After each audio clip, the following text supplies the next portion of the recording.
walking all over to where the little school was going to be, and we stopped at a bamboo patch and close to a railroad, and we got to playing, and then it was too late to get to school on time, so we just spent the day playing there, and then when we got the time school was over, we went back home, and I knew we were in trouble with when mother found out, because she said, "Oh, well, where'd you go?" "Oh, well, we went to school." "Oh, you don't do that. You don't lie to your mom," because we got our butts whooped like you wouldn't believe. But that was the beginning of the other contact. Well, actually, that was the beginning of the primary. That happened before the story I just told. And it's amazing that it was the same time and age in our lives that Crysana, that she had. I was really excited that the contactees, a lot of us, have been chosen when we were very little. And then throughout our lives, we've had times when we've had contacts and experiences.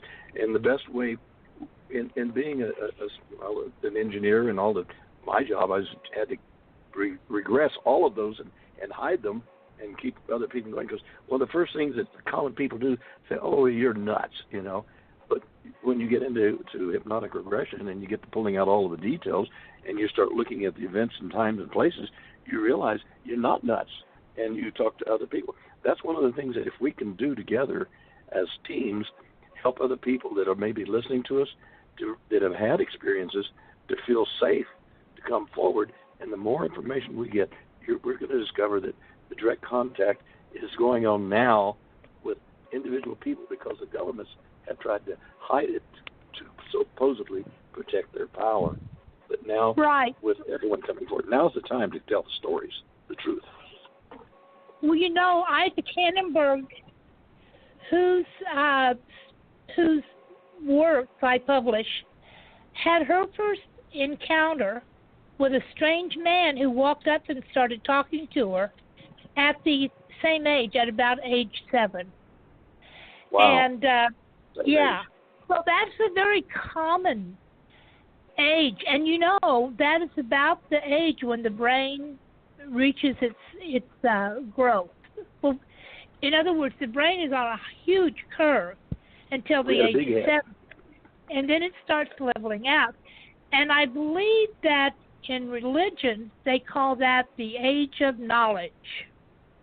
I'm not sure, but I know that that is a significant age, physically and philosophically. Yeah. That's fascinating to me. I'm putting more pieces together in this puzzle for me, and I appreciate that. So thank you. How about you, Jen? Well, my whole life has been contacts from the get-go. I remember things before I was born. So this is very important that we put the pieces, I call it the pieces of the giant puzzle, right? And we need to assemble these pieces because we're listening to each other, and you're getting a piece that we wouldn't otherwise know by you two talking about this age. Why are they coming at a certain age? Well, that makes sense now, right? They're coming because that's when our brain is maturing and we're able to perhaps comprehend things and wrap our heads around it. Well, the brain's the age where I had I was going to say that when I had a total photographic memory and photostatic memory, I could memorize. A teacher asked us, "So what was the story about you were supposed to read?" And I started going blah blah blah blah. She said, "No." I said, "Tell it. Don't read it." I said, "I am telling it because I can memorize it verbatim." And that was at about the same age. So, like you said, that's when our brains are really ready to start absorbing information. Right. Crysana? Well, there's another factor involved in this, and that is the Allied Command, a virtually functioning Allied Command, has existed for thousands of years. And they call themselves the Galactic Confederation, and that is who people like Dan Fry had contacts with back in the early 50s and in 1949. And there's a whole story involved in that of why. And then what happened is they said more than 20,000 years ago, they left the planet. And they had been, they had been in tremendous wars. The Lemurians, and Dan Fry his contingent was Lemurian. The Lemurians and the Atlanteans had been at war with each other, and it was getting pretty nasty. And they agreed, the Lemurians largely agreed, to leave the planet. Now, Dan Fry didn't go into all this. This came in later.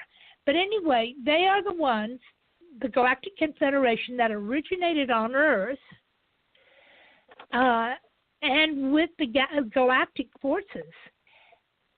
And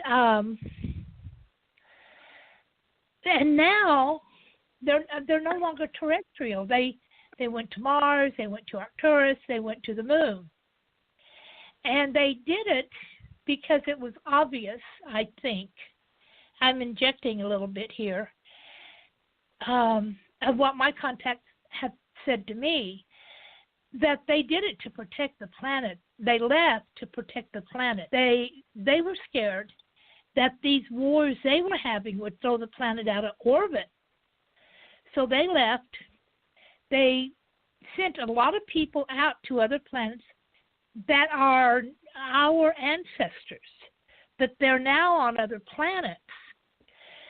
And when they come back and they tell us, the stories, they tell us the history, they tell us the science, now it is as if we're getting that from an external source. In other words, it's not originating among us.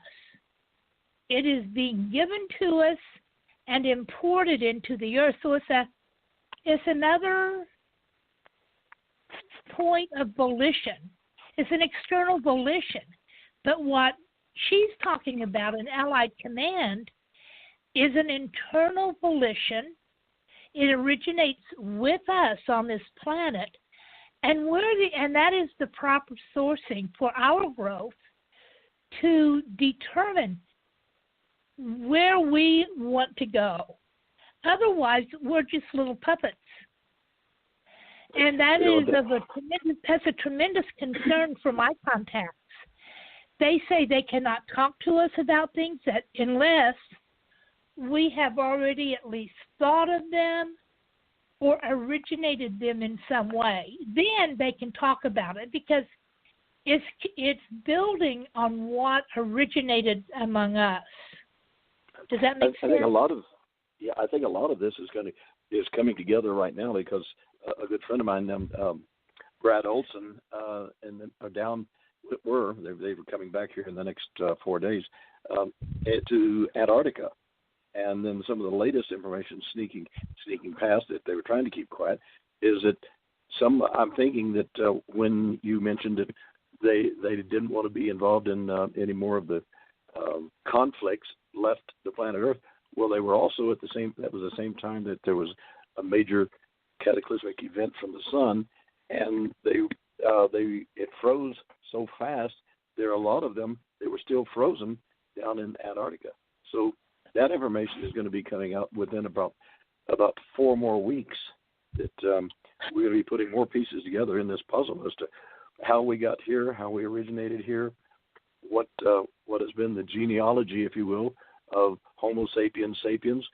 We are at the point now where it's all coming out, and that they, meaning the governments, are trying to control and keep power and control. They need to get with us so that we can be sure that the true facts are out and people aren't going at war against each other because they don't understand. What we're doing now is we're involved in getting the true history of Homo sapiens on this planet so that we can take our place in the Galactic Federation. I think what you just said is important, very important. Well, that's the only way we are going to develop. In other words, if they're doing it, they're saying, now you people, you need to put the little red dots on the blue cord. All we're doing is doing the work, slave work, right? It's like we're not developing any independence. We're not developing our true potentials of creativity and intelligence, and that's what we must do to survive. Absolutely. But I have a What is the date of that solar event that you're looking at? Were you asking Janet or me? You. Yeah. You said there had been something. Pardon me? You're talking to Ken. What did you get? Yeah, go ahead, Ken. Ken, you said there had been a solar event that just froze things instantly? Okay, you muffled the microphone, and I only got half of the question, so please bring it again. You said there had been a solar event that had frozen things instantly, right? That is correct. What date in Earth time did that occur? I don't have that correct, but it was several thousand Earth years ago. So this is one of the reasons that Buzz Aldrin and some of the other government officials and everybody went down to Antarctica, and they've been absolutely blown away and shocked at discovering underneath the big ice sheets, and fortunately with the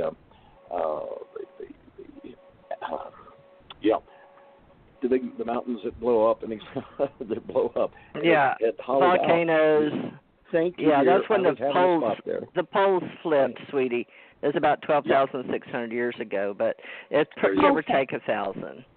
But it was when we turn every few thousand years, and we've been here billions of years, but we use this planet as a rotational hybrid system because it was one of the older terraformed. But depends on what group you follow and what information has already been coined on the memes that are already the thought processes that are already on the planet and who picks them up. But roughly, that's what we're discovering again now. Why all the big deal in galactic diplomacy and exopolitics, and they're having this big event over in with Corey Goode, Michael Salla, and Laura Eisenhower, and David Wilcock, and all of them are taking one narrative, one direction. And we have Charles Lindsay, I think is his first name, in Australia, that's been doing the hidden history of humanity, that our government had all these doctors, PhD levels, working with the